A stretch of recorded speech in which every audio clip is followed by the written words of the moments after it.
This is Create the Next from ProCFO Partners, where every week we explore strategies and ideas for financial management and growth to help today's businesses put their financial picture in context. I'm Chris Bentliff. I'm here with Nelson Tepfer and Haleh Fardi from ProCFO Partners, and today we're talking about the key questions or the things that we should be thinking about as we set goals inside of a company. How are many companies setting the wrong or the unrealistic or the inappropriate goal?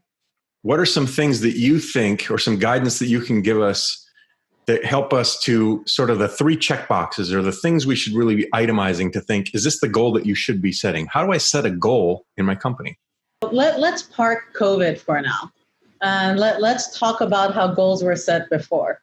I have goals that were set before. That's just the founder and the CEO had a number in mind, $10 million, right? So they would set a goal, $10 million. I'm going to work backwards. I'm going to divide it by 5. I'm going to grow by 200%, and I'm going to hit that number. I see that a lot. Reverse engineering a number. Okay. Yes. Reverse engineering a number, and not even the how. The how is left for the team, but that's his number and her number, and they're going to get to it. Right. The other way is they take last year's numbers and they say to the salespeople, 25% growth, to operations and their real budget, 10% growth, 15% growth. Again, not looking at the market conditions, staffing changes, competitors, anything like that. We're just going to grow by 10%, 10, 15%. Those are the two old ways of doing it, right? All bets are off. First of all, they were not the right ways to do it anyway, right? Maybe a framework, but now with COVID, those numbers that just doesn't work. Why is it the wrong way to do it? Why is that? So some arguments are, well, we got to create a stretch goal. Yeah, it shouldn't be easy. It's a goal. If it was a goal, we wouldn't be making it a goal. So everybody just got to work hard. You got to pull up your boots. You got to get going. Why are those sort of arbitrary goals ineffective? They're arbitrary. Now, I'm not saying it's wrong to say I have a $10 million number in mind, but what we have found is that number is so arbitrary that the minute they hit it, they want it to be 20. They want it to be 30. It's just something to shoot for, right? And 10% of last year is definitely wrong, because if you're talking about a stretch goal, you could really be shooting low. If you have momentum, if you have a strong sales pipeline, if you have hired a couple of salespeople that are just dynamite, to say I just want to grow 10% over last year is really hurting yourself, because you're not looking at all the factors involved and what you can achieve or should reach for the following year. So Nelson, what should I be thinking about when I'm thinking about a goal? If I don't want to just throw a number at a dartboard or throw a dart at a number on a dartboard, what are the sort of qualifications or criteria that you think make up a goal that I should really be seriously considering? Some of it comes from taking a step back. Instead of just saying where you are in this business and therefore this is where you should be, it's perhaps looking more at what your objectives are. You as a business owner, you as a CEO, you as a father, you as a mother, what is your actual objective? Some of it comes down to then stepping back to say, okay, if this is what your actual objective is, and we have these questions and conversations with our clients very often. And it's always interesting how the conversations usually end up more either number-based at best. Very often they're just concept-based. What's your objective? We want to grow. We want to make more money. We want greater brand awareness. They're very, very typical responses of what we see. From our perspective, and this is where we need to reshape and step into the conversation, is how do we make those objectives a measurable target? So Nelson, as you're starting to ask some of those kind of inquisitive questions, where do you want to be? And some of these are stationed outside of the business as a human being, as a parent, as a business owner, and things like that. Do you find then that the more specific, do we try to get to a more specific answer, a more granular, specific way of thinking about those things to help us shape that number goal, something that is less conceptual and more practical? We find that to be a very useful exercise, yes. And it doesn't need to be one. It can be obviously different objectives. They absolutely can be competing objectives. So when it comes to actually implementing them, you get into a different conversation. But it starts with identifying what your objectives are. So for instance, we had one company we were working with, it was probably about 15 million in revenue. And we asked them, what is their goal? What is their objective? They want to grow. And it's like, okay, great, that sounds good. And then they start getting into throwing numbers out randomly, which is where Haleh was mentioning. It's just random, random throwing out numbers. So when we sat down and figured out what does growth mean, we actually were able to work to a target to say, we want to add 5 million in top line revenue within 3 years. There you go. That's a very specific objective with a very specific measurable target. It's not just, oh, sure, we did this last year, let's do this next year type of goals and objective setting.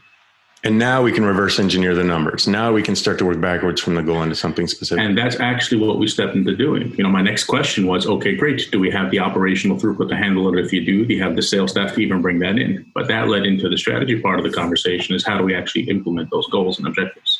And I have another example, sitting and working with a company. They're doing $25 million, a little stagnant on the revenue, 12 years in business, tired. And they're doing the 10% growth. And the founder and the CEO, this is an interior design company, is just tired. And he's achieved the goals, bought the houses. And after a few months of getting there, I started in April. So now it's time for goals. And we just couldn't get it, right? It was just done, tired. And I had at that time a paperweight on my desk that said, what would you attempt if you knew you would not fail? And what happened is he said, you know what? I wanted to be a rock star. So he's in interior design, and he's a rock star in the city in Newport Beach, in the city that we were at. And we realized, oh, is that really what you want? Yes.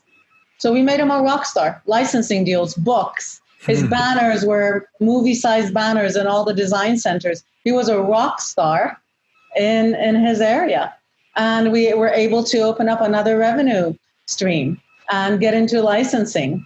And really expanded, blow it out of interior design and furniture manufacturing. That's fascinating. So you shifted, not only did you kind of shift business model, but in listening to his kind of subtext, you found ways to amplify that. Okay, well, if you want to be a rock star, let's see what that would look like from your business perspective. Again, these are not things I would expect my financial operations to help me start to envision. But what I hear you saying is when we understand your goal, we can start to open up the methods or the avenues that are going to be required for us to reach it, even if those are unexpected.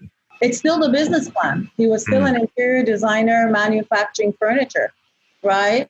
But he now had also licensing deals with lighting and with pictures and with rugs. Cool. And he also had it's still financial. It was just another revenue stream. It's still tied to numbers. Yeah. Set a goal for it, right? It was incremental revenue increase from another channel. Those are all financial lines. Perhaps also more importantly, you can't set up your financial operations correctly until you know what it's supposed to be supporting. I mean, obviously there's a lot of day-to-day that needs to happen, but if you're talking about changing the way or the how or what the company is doing it, you need to make sure your financial operations are set up to support that, which is why we very often will start one of our earlier conversations is with this area is because what are we actually trying to get to? Then we can go into, okay, what needs to happen in the rest of the company to support that? Do you have advice about or insights or guidance? Should I have one goal and everybody get going? Let's all get to this goal. Should I have 4 goals? Should every business unit have 3 goals? How should I be shaping my vision so that I'm focused, but also not leaving out opportunities? I find that conversation very often is business owner dependent. I mean, there are some things obviously which are better to do than others to have different things, but there are some business owners who, if you ask them what their goals and objectives are, will literally list off 15 different things. And there are some who will tell you one and only one. And because for them, everything else is encapsulated in that one. For instance, a business owner who's now nearing retirement, figuring out what to do with the business, what's his goal? He has a boat on his wall. I want to be on a boat. That's his goal. Now, what does that actually mean for the rest of the company? Sure, we need to get it to a certain size. We need to plan the exit. We need to do everything like that. But for him, all of that is encapsulated in one word. I want to be on a boat. May I share with you the screen? So as you can see in the goals and strategies flywheel, when we're talking about goals and strategies in depth with our clients, we're looking at the opportunity.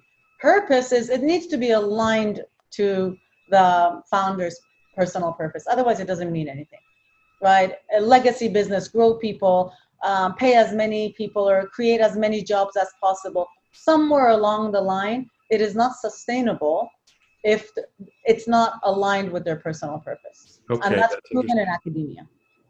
Risk we're talking about, right? Risk we're talking about. If you're not familiar with your marketplace, if something external happens, so those are all part of the goals and strategies flywheel as we're working with our clients. When you move from that purpose to measurable targets, tell me more about that. I mean, we see objective and purpose, looking at it as it's not quite the same thing, obviously, but it's coming up with what are we actually striving towards and what's driving you towards it is where I look at the objective and the purpose side. The measurable targets is how do we take that and make it something that you can actually measurably achieve. So this goes back to example of objective and purpose. Sure. We'll go back to the guy on the boat. He wants to be on the boat. That's his both. At this point, at this point, he wants to exit the business. He's had enough of this one over here. So it comes down to what is he trying to do now, both from both of these perspectives. What is his purpose right now? He's tired. He's ready. He wants to be done with the business for the most part. But at the same time, his objective is he wants to get this up to a certain valuation so he can plan on what an exit means, whether that's succession or actual sale. He's looking at both. So when it comes to translating that into something measurable, it's okay, great. Do we have this achieving these numbers so this looks the cleanest for whatever we're planning on doing with it? That becomes a measurable part of achieving that objective and actually getting to that purpose. For valuation purposes, you may need a top line number and you may need an EBITDA, right? But for succession, you may need that bigger EBIT, even though the revenue is lower, because he wants the cash out. Right? So that's how the targets come into place. We set targets and we work on it. And it goes back to our previous conversation. If we have an objective and we have a purpose and we have a goal, how do we manage it if we're not measuring it?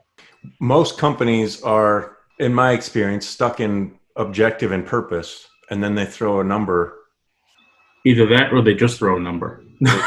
Great, we want to do another 10% this year. We want to grow. We had 7 million last year. We want to be 8 million this year. Okay, I mean, that's a nice number. So, where is that coming from? Why? I mean, that doesn't necessarily go into there, but some of it comes. Okay, this is achievable, and this is our growth target, and this is how we want to get there. But they miss the next step of actually, okay, what is your plan to actually doing it?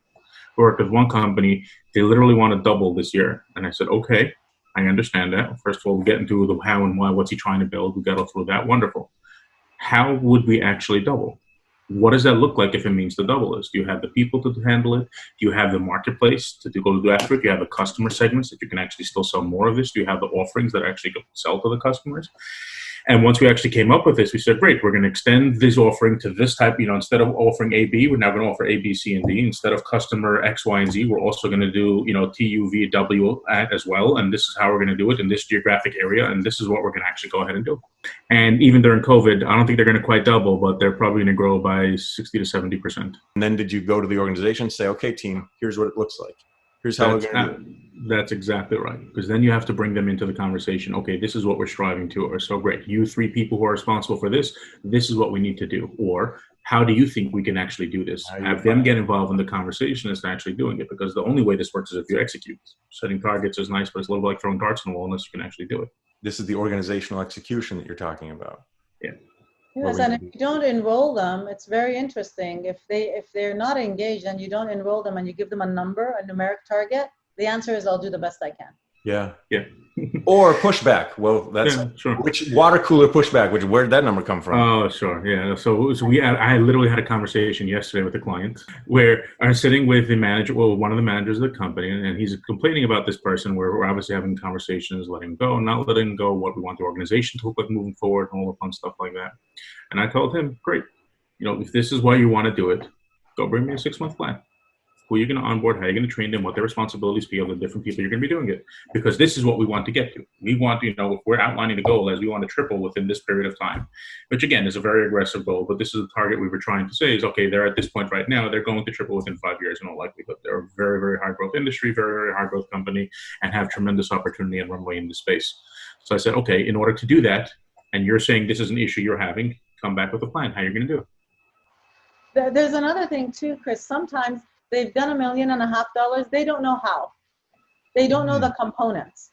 So when you say do another 1.7 million or do another 20%, that number seems so big. When they see that they already did it by selling this much of this much of this much of that, and how many numbers it was and how much they did, suddenly it becomes executable. And that's where you go to organizational execution. So all you have to do is sell 2 more of each of these and you'll hit your number. And you already have this much in your pipeline, right? Then that water cooler talk doesn't go away. Then they're accountable, and that water cooler talk. And by the way, they help build those numbers. Where do you think your numbers came from? And you have that dialogue with them and you say, did you know that? And they're seeing financial information and they're like, oh yeah, that's how we did it. And so they start thinking, how could we sell 2 more of each item? How could we find 3 more distributors? How could we, when they see the information, that pushback goes away because now they have a roadmap. And if they're part of developing it, then they're completely enrolled and engaged. So I can go back to the interior designer who was quite a dynamic guy and was already recognized in the industry. We couldn't just randomly make him a rock star, right?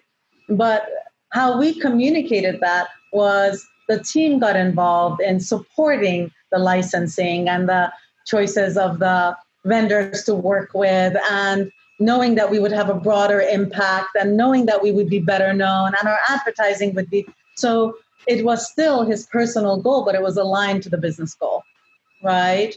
And to answer your question, of course, there were multiple goals there. It was licensing deals. It was over 4 channels, right? It was how many people we would make compensation plans around that, because we wanted to support a certain one of the channels more than the other because the margins were better. So of course, within that goal of licensing, we had a number around flooring, right? So it was 2 different goals. Let's have a licensing goal. Let's have 50% of it come from X channel. Nelson, Haleh, thanks so much for sharing some time with us today, talking about goals and strategies. We can start to have a broader vision of what some of these goals can be so that everybody can be moving in the right direction. Thanks so much for your expertise today. Thanks for watching, and a special thanks to our subscribers. Consider becoming one today. Visit ProCFOPartners.com for more strategies and ideas for financial management and growth to help you put your business's financial picture in context.